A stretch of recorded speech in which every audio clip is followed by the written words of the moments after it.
Pernah nggak sih kamu bertanya-tanya gimana caranya tumbuhan bisa menghasilkan biji dan buah? Proses ini sangat menakjubkan dan penuh keajaiban. Prosesnya itu seru banget, namanya penyerbukan, dan ini penting banget dalam siklus hidup tumbuhan berbunga. Tanpa penyerbukan, banyak tumbuhan tidak akan bisa berkembang biak. Penyerbukan itu seperti sulap, di mana serbuk-serbuk kecil yang disebut serbuk sari terbang dari satu bunga ke bunga lain, dan akhirnya bisa menghasilkan biji baru. Ini adalah proses yang sangat penting untuk kelangsungan hidup banyak spesies tumbuhan. Bayangin bunga itu seperti rumah yang indah, dan di dalam rumah itu ada ruangan spesial namanya bakal buah. Bakal buah ini adalah tempat di mana keajaiban penyerbukan terjadi. Bakal buah ini isinya sel telur kecil-kecil yang disebut bakal biji. Setiap bakal biji ini memiliki potensi untuk menjadi biji baru yang akan tumbuh menjadi tumbuhan baru. Nah, supaya tumbuhan bisa bikin biji, serbuk sari dari bunga lain harus sampai ke bakal biji ini. Proses ini membutuhkan bantuan dari penyerbuk seperti lebah, kupu-kupu, dan bahkan angin. Disinilah peran penting penyerbukan. Tanpa penyerbukan, banyak tumbuhan tidak akan bisa menghasilkan biji dan buah. Penyerbukan itu proses perpindahan serbuk sari dari bagian bunga jantan namanya benang sari, ke bagian bunga betina, namanya putik. Proses ini sangat penting untuk reproduksi tumbuhan. Kayak kurir yang lagi nganter paket penting, dan pengiriman ini penting banget buat tumbuhan bisa berkembang biak.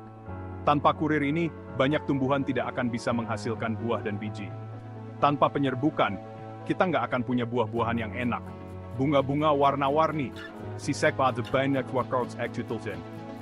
Penyerbukan cerita kirim dangerous kejadian JK.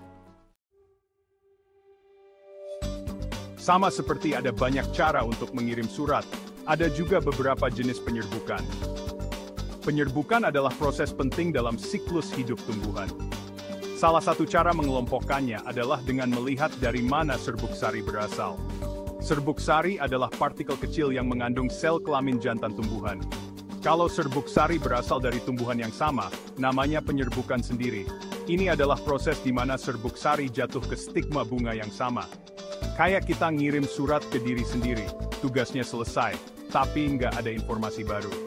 Penyerbukan sendiri sering terjadi pada tumbuhan yang memiliki bunga sempurna. Beberapa tumbuhan, seperti kacang polong dan buncis, sering melakukan penyerbukan sendiri. Ini membantu mereka berkembang biak dengan cepat. Di sisi lain, kalau serbuk sari berasal dari tumbuhan lain yang sejenis, namanya penyerbukan silang.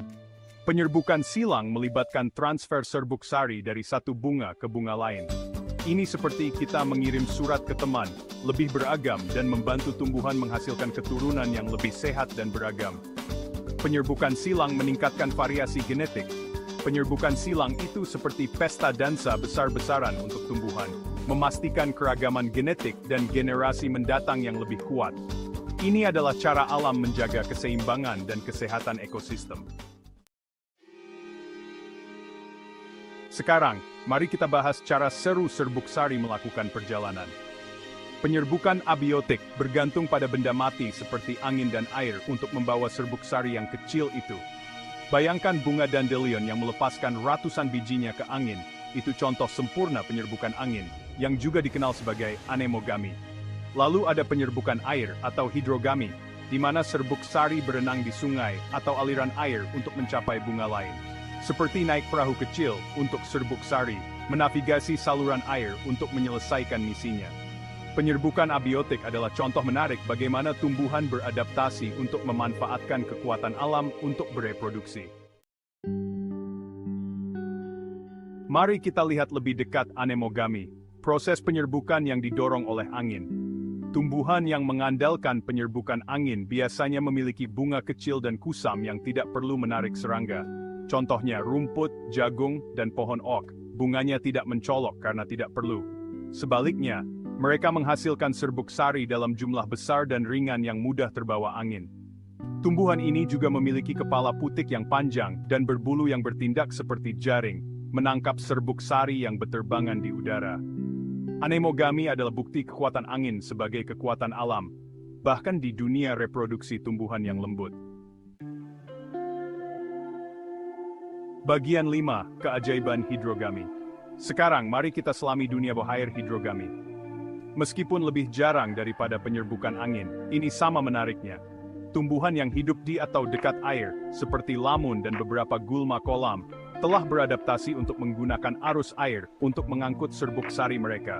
Beberapa tumbuhan ini menghasilkan serbuk sari yang mengapung di permukaan air, sementara yang lain melepaskan serbuk sari yang tenggelam dan terbawa arus ke bunga yang siap. Hidrogami menunjukkan kemampuan adaptasi tumbuhan yang luar biasa, menunjukkan bagaimana mereka mengembangkan strategi unik untuk berkembang di lingkungan yang beragam. Bagian 6. Penyerbukan biotik, kemitraan sumur hidup. Sekarang, mari kita jelajahi sentuhan yang lebih personal dalam dunia penyerbukan biotik, yang merupakan salah satu keajaiban alam. Jenis penyerbukan ini bergantung pada makhluk hidup, yang disebut penyerbuk, untuk membawa serbuk sari dari satu bunga ke bunga lainnya. Penyerbuk ini termasuk lebah, kupu-kupu, dan berbagai serangga lainnya. Bayangkan lebah yang terbang dari satu bunga ke bunga lainnya, mengumpulkan nektar dan menyebarkan serbuk sari di sepanjang jalan. Itulah penyerbukan biotik. Proses ini sangat penting untuk kelangsungan hidup banyak tumbuhan. Jenis penyerbukan ini adalah contoh simbiosis yang indah, hubungan yang saling menguntungkan antara tumbuhan dan hewan. Tanpa penyerbuk, banyak tumbuhan tidak akan bisa berkembang biak. Tumbuhan menyediakan makanan dalam bentuk nektar dan serbuk sari, sementara hewan membantu tumbuhan bereproduksi dengan membawa serbuk sari. Ini adalah proses yang sangat penting dalam ekosistem kita. Ini adalah kemitraan yang menguntungkan kedua belah pihak, dan penting untuk menjaga keanekaragaman hayati. Tanpa penyerbukan biotik, banyak spesies akan terancam punah. Bagian 7. Entomogami, dengungan penyerbukan serangga. Entomogami, atau penyerbukan serangga, mungkin merupakan jenis penyerbukan yang paling terkenal dan dirayakan. Serangga seperti lebah, kupu-kupu, ngengat, lalat, dan kumbang memainkan peran penting dalam menyerbuki berbagai macam tumbuhan berbunga. Serangga ini tertarik pada bunga oleh warna-warninya yang cerah, aroma yang harum, dan janji suguhan manis, nektar. Saat serangga berpindah dari satu bunga ke bunga lainnya, mengumpulkan nektar, mereka secara tidak sengaja mengambil serbuk sari pada tubuh mereka dan memindahkannya ke bunga lain, memfasilitasi pembuahan. Entomogami adalah bukti hubungan rumit antara tumbuhan dan serangga, menyoroti ketergantungan organisme hidup dalam ekosistem. Bagian 8. Zoofili, dari kolibri hingga kelelawar. Zoofili, penyerbukan oleh vertebrata, adalah contoh menarik lainnya dari penyerbukan biotik. Dalam hal ini, hewan seperti burung, kelelawar, dan bahkan beberapa mamalia kecil bertindak sebagai pembawa serbuk sari. Kolibri, dengan paruhnya yang panjang dan kemampuannya melayang, beradaptasi sempurna untuk menyerbuki bunga dengan bentuk tabung yang dalam. Kelelawar, di sisi lain, merupakan penyerbuk penting untuk bunga nokturnal yang mengeluarkan aromanya di malam hari. Zoofili menunjukkan keanekaragaman hayati yang luar biasa di bumi, dan adaptasi menakjubkan yang muncul melalui evolusi. Bagian 9. Penyerbukan dan pertanian, kemitraan yang vital. Penyerbukan bukan hanya tentang bunga cantik, itu juga penting untuk pasokan makanan kita. Banyak buah-buahan, sayuran, dan kacang-kacangan yang kita andalkan bergantung pada penyerbukan untuk menghasilkan tanaman mereka. Bayangkan almond, apel, blueberry, dan tomat. Tanpa penyerbuk, piring kita akan jauh lebih tidak berwarna dan bergizi. Petani dan peternak lebah sering bekerja sama untuk memastikan tanaman diserbuki secara memadai, menyoroti pentingnya menjaga populasi penyerbuk yang sehat untuk produktivitas pertanian. Bagian 10. Dampak lingkungan dari penyerbukan. Penyerbukan adalah proses ekologi penting yang mendukung keanekaragaman hayati dan ekosistem yang sehat. Penyerbuk sangat penting untuk menjaga keanekaragaman tumbuhan, yang pada gilirannya mendukung berbagai macam organisme lain. Namun, populasi penyerbuk menghadapi banyak ancaman, termasuk hilangnya habitat, penggunaan pestisida, dan perubahan iklim. Penurunan penyerbuk memiliki konsekuensi yang luas, tidak hanya berdampak pada komunitas tumbuhan, tetapi juga hewan yang bergantung padanya untuk makanan dan tempat berlindung. Melindungi penyerbuk dan habitatnya sangat penting untuk menjaga keseimbangan ekologis planet kita. Bagian 11. Melindungi penyerbuk, tanggung jawab kita bersama. Penyerbuk sangat penting untuk planet yang sehat dan masa depan yang berkelanjutan.